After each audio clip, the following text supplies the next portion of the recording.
There are places in North America where people disappear more often than anywhere else. Not cities, not deserts, but deep, dark forests. And one of the strangest is Olympic National Park. 22-year-old Jacob Gray biked into it alone in the spring of 2017. He wasn't running from anything. He wasn't escaping anyone. But once he entered the woods, he was never seen alive again. What happened to him would confuse rescuers, traumatize his family, and spark one of the most bizarre wilderness disappearances in recent memory. The events described in this video may be disturbing to some people. Viewer discretion is advised.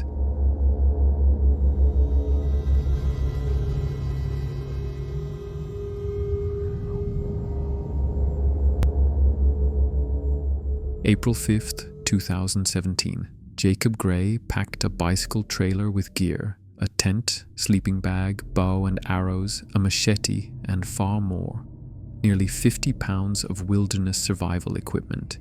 He didn't tell his parents where he was going. He didn't say goodbye to his roommates. He simply left Santa Cruz, California, and headed north.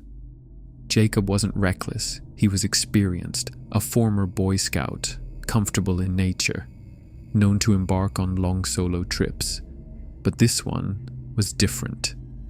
At some point during the next 36 hours, Jacob entered Olympic National Park in Washington State, one of the rainiest, densest, and most isolated forests in the US, and he never checked in again.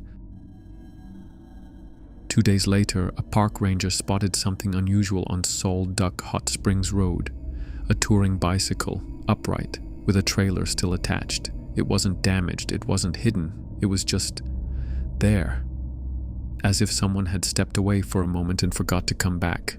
Inside the trailer were all of Jacob's things: machete, rain gear, climbing equipment, food rations, survival tools. Nothing looked disturbed, nothing was torn apart by animals, but there was no sign of a person, no blood, no clothes, no footprints, just a perfect camp kit and silence.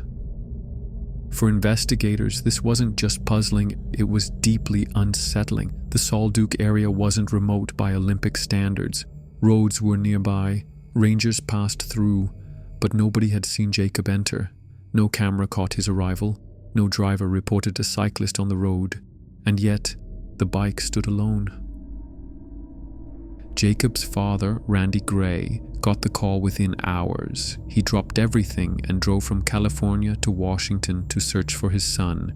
The park launched an official rescue operation: search dogs, helicopters, infrared cameras.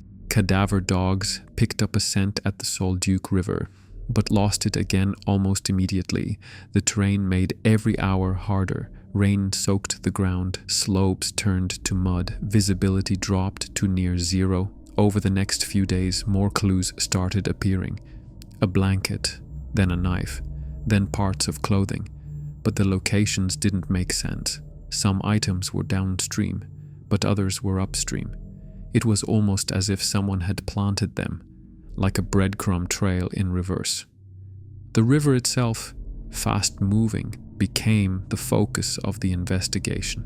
Some believe Jacob slipped and drowned, but then, why hadn't his body been found?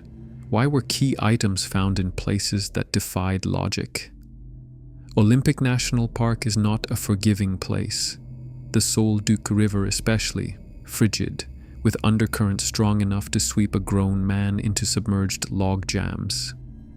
Rangers have warned for decades that bodies lost to the river are sometimes never recovered. That would explain the body, but still the lack of any trace, no scent trail, no definitive sign of struggle, was baffling. Randy Gray refused to give up. He bought a kayak, learned swiftwater navigation, started tracing every stretch of the river himself. He didn't just search Olympic National Park, he chased leads all across the country.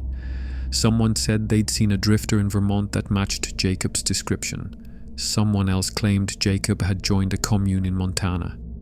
Randy followed up on every single one, every false lead, every false hope. He believed, wholeheartedly, that Jacob had survived. He even started a blog, sharing updates, theories, and appeals for tips. Dozens of amateur sleuths got involved. Theories poured in. But every time he returned to the river, he left with nothing, until 2 years later. In August 2019, a hiker found something in a remote part of Olympic National Park. Human remains, not a body, not a grave, just bones scattered deep in the brush. The area wasn't near any trail. It was hard to access, dangerous terrain.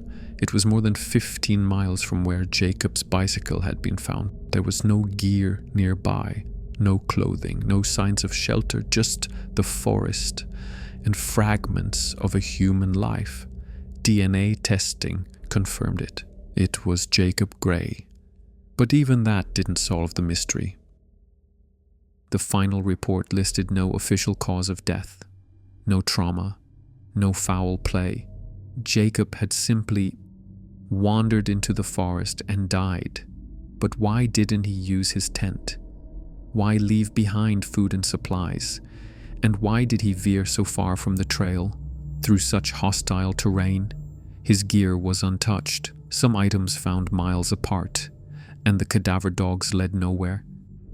This timeline didn't add up. The bones showed signs of exposure, but not enough to confirm when he died.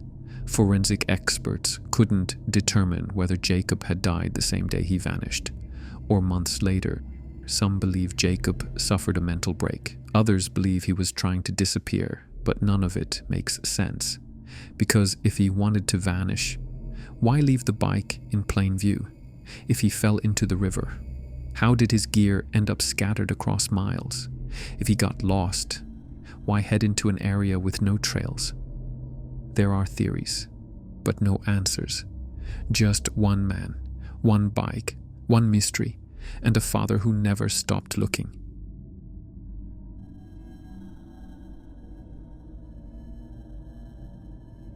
Thanks for watching. If this case gripped you, we have more. Click into one of the videos on screen and keep exploring the unknown. New mysteries every week, only on Cut Cases.